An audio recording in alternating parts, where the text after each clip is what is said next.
In today's video, here is a nice problem regarding arithmetic and number theory. Here is the following setup. For all x, y, z as a natural numbers, satisfy this following equation. Okay.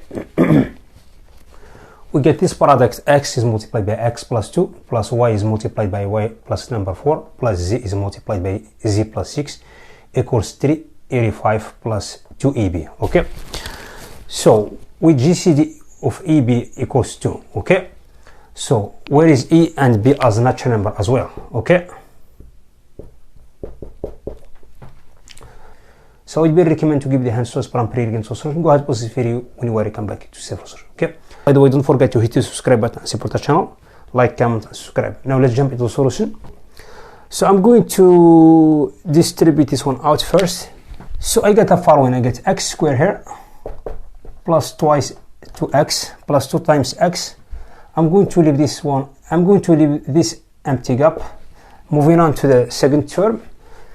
So I get here y squared plus 4 times y plus something.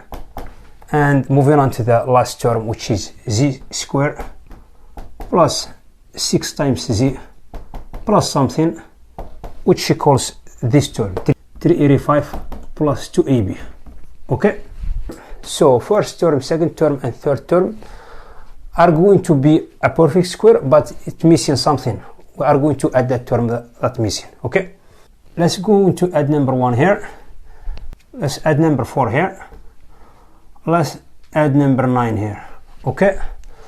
So we get x plus 1 quaternary square. This one is going to give us a y plus 2 quaternary square. This one is going to give us z plus 3 quaternary square. So I get 1 plus 4, which is 5, 5 plus 9, which is 14. I'm going to add that term here. So this one becomes x plus 1 quaternary square plus y plus 2 quaternary square plus z plus 3 quaternary square, which equals 385 plus number 14 is going to give us 399. Okay. 399 plus 2 times EB. Now let's go back to the GCD. We are saying GCD of EB equals 2, which means A is a multiple of 2 and B is a multiple of 2. Okay. So which means A is going to be written on the form of 2K1 and B is going to be written on the form 2K2. So to make this product 2 times EB, which means I get 8K1 K2. Okay. So I'm going to replace this term here. So I get, then also I'm going to replace this one with A, this one with B, this one with C. Okay. So always our question, does this equation accept solution or no? Okay. This is the main goal. We are going to show this equation accept the solution or no. So when you see the question like this, it's definitely the equation is not going to be accept any solution. Okay. So here I'm going to replace 8K1 K2 with 2AB here.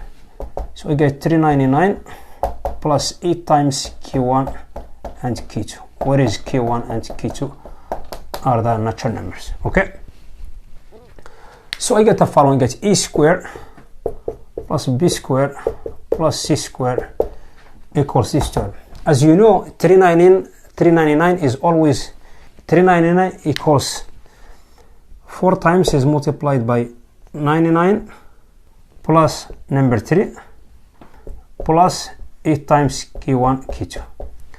So what to do? I'm going to reduce this equation to the mod 4. So this one is going to give us the remainder 3 when you divide this one by number 4, because this one is 0, this one is 0. So I get here the remainder 3 mod 4. What does this mean? So as we know, the perfect square, if we have A square, is a congruent to 1 mod 4.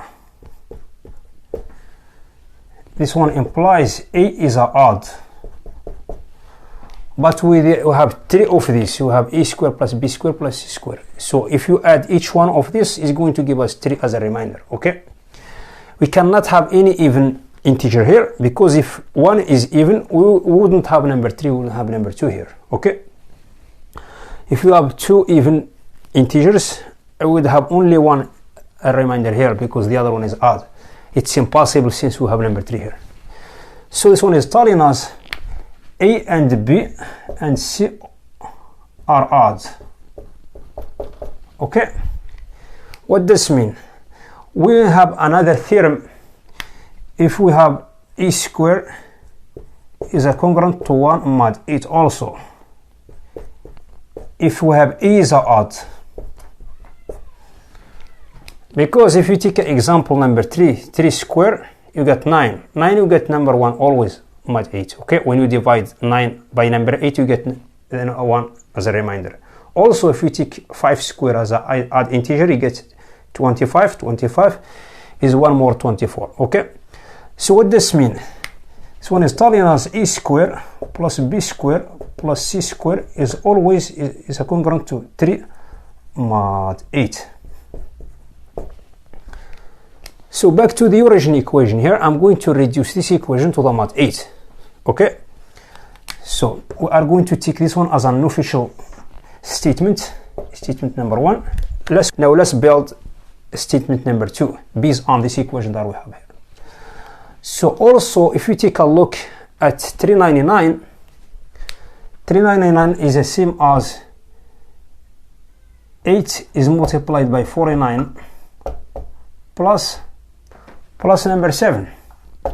Okay, now the contradiction is going to be appeared here. Okay, because due of this statement that we have here, if I'm going to reduce this equation to the mod 8, we will have a problem here. Okay, now let's do that. So we get A square plus B square plus C square. We are going to use this one. Okay, so this one will be 0 because you have 8 here. This one will have 7 because we are reducing the equation to the mod 8. So we get 7 as a remainder. This one is arithmetically 0 because we have number 8 here. But this one, at the same time, we get the original statement was congruent to 3 mod 8, which is 3 mod 8.